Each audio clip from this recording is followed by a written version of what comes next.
Question है the tendency of researchers to subtly and inadvertently affect the behavior of participants in a study obscuring the true effect of the independent variable is called। कौन सा सही होगा यहाँ में से? Option B experimental बायस effect. अब ये होता क्या है ये जान लेते हैं। एक्सपेरिमेंटल बायस इफेक्ट तब ऑकर होता है जब एक रिसर्चर अपनी प्रेजेंस के वजह से पार्टिसिपेंट्स के बिहेवियर को इन्फ्लुएंस कर देता है। फॉर एग्जांपल एक्सपेरिमेंटर एक्सपेरिमेंट करना चाहता है दो ग्रुप्स के ऊपर, तो दोनों ग्रुप को एक का नाम है एक्सपेरिमेंटल ग्रुप, दूसरा का नाम है कंट्रोल ग्रुप। अब दोनों को ही पजल सॉल्व करने दे दिया गया है, बट जो एक्सपेरिमेंटल ग्रुप है उसे अनजाने में ही एक्सपेरिमेंटर जाके थोड़ा सा हिंट दे देता है और इसीलिए एक्सपेरिमेंटल ग्रुप जो है अच्छा परफॉर्म कर देता है in comparison to control group. तो कहीं ना कहीं एक्सपेरिमेंटर की जो हिंट के वजह से उनकी परफॉर्मेंस बेटर हो जाती है। अनइंटेंशनली ही एक्सपेरिमेंटर बायस इफेक्ट ऑकर हो जाता है उस सिचुएशन में। तो यहाँ क्वेश्चन में भी वही बोला गया है कि रिसर्चर की अनइंटेंशनली ही उसने अफेक्ट कर दिया behaviour of participants in a study obscuring the true effect of the independent variable. ठीक है। दूसरा क्वेश्चन है when the subjects of a research change और improve their behaviour not due to changes in experimental stimulus it is called Hawthorne effect. Hawthorne effect का definition भी यही है। तो हॉथर्न इफेक्ट होता क्या है जान लेते हैं।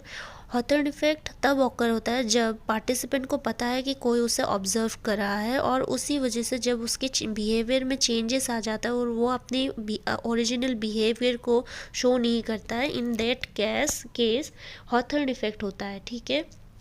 तो यहाँ पे क्वेश्चन में भी वही पूछा है, बोला है कि सब्जेक्ट ऑफ जिस सब्जेक्ट पे जिस पार्टिसिपेंट में रिसर्च हो रहा है उसमें चेंजेस दिखा है बिहेवियर में, not due to changes in experimental stimulus, but क्योंकि उसे कोई ऑब्जर्व कर रहा है इसीलिए उससे उसके बिहेवियर में चेंजेस आया, तो इसीलिए हॉथर्न इफेक्ट ऑकर हुआ यहाँ पे। ठीक है। कुछ और इफ़ेक्ट्स हैं जो बहुत कॉमनली पूछे जाते हैं एग्ज़ाम्स में, जैसे प्लेसिबो इफ़ेक्ट।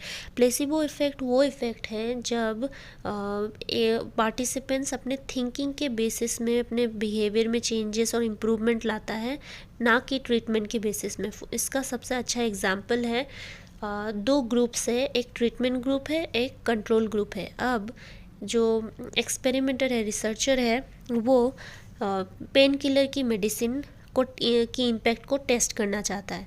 अभी एक ट्रीटमेंट ग्रुप को वो एक्चुअल पेन किलर दे रहा है और प्लेसिबो ग्रुप को शुगर पिल दे रहा है, लेकिन दिखने में एकदम पेन किलर जैसा दिखता है।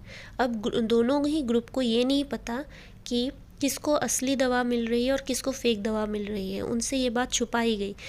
कुछ वीक बाद जब उनके रिज़ल्ट्स को चेक किया गया तो रिज़ल्ट्स में पाया गया कि जो ट्रीटमेंट ग्रुप है वो 30% के लोगों में जो पेन रिड्यूस हुआ है, और इंटरेस्टिंगली जो प्लेसिबो ग्रुप है उनका भी पेन रिडक्शन हुआ 20% तक, जो कि होना नहीं चाहिए था क्योंकि उन्हें फेक दवा दी जा रही थी, उन्हें तो शुगर पिल दिया जा रहा था।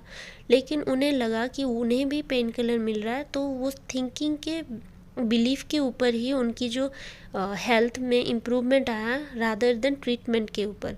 ट्रीटमेंट तो हुई ही नहीं, वो अपने बिलीफ सिस्टम के ऊपर ही बेस करके हेल्थ में इम्प्रूवमेंट हो रहा था। तो इस वाले सिचुएशन को प्लेसिबो इफेक्ट कहते हैं। दूसरा है हॉथर्न तो बता दे, इवैल्यूएशन एप्रहेंशन इफेक्ट। ठीक है। तो इवैल्यूएशन एप्रहेंशन इफेक्ट तब ओकर होता है जब पार्टिसिपेंट ज़्यादा कंसर्न रहता है कि वो उन्हें कोई इवैल्यूएशन कर रहा है, उन्हें कोई जज कर रहा है।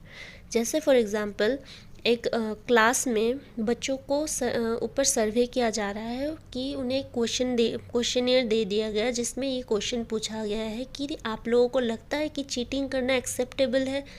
तो वहाँ पे ऑप्शन दे दिया गया स्ट्रांगली एग्री स्ट्रांगली डिसएग्री, ऐसा ऑप्शन दिया गया है। ठीक है, येस नो वाला। तो मोस्ट ऑफ द स्टूडेंट जो सोशली एक्सेप्टेबल आंसर है वही देगा, क्योंकि उन्हें ये कंसर्न रहेगा कि उन्हें कोई जज करने वाला है, उन्हें कोई इवैल्यूएट करने वाला है। तो भले ही वो लोग चीटिंग करते हो पर फिर भी वो कभी नहीं बताएंगे कि चीटिंग करना अच्छी बात है, क्योंकि उन्हें पता है कि चीटिंग करना अच्छी बात नहीं है। तो इसीलिए यहाँ पे जो रिज़ल्ट है उसमें बायसनेस ज़रूर आएगी। तो ऐसे वाले सिचुएशन को ही इवैल्यूएशन एप्रीहेंशन इफेक्ट कहेंगे।